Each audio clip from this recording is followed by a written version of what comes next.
това, бе, тате? Сюрприз. Как? Сюрприз. Така ли се казва този сладкиш? Искаш ли да го попробваш? Не искам да го попробвам. Харесва ли ти? Това шоколадче с чердачкото. Кой го направи, тате? Мама и аз. Браво! За кого го направихте този сюрприз? Беше студена вишенката, сега е топличка.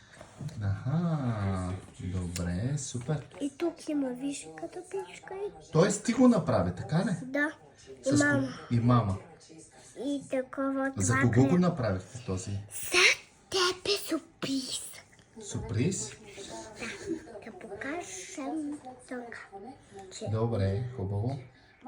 Ще ми дадеш ли една целувчица? Ще ми дадеш ли една целувчица? А?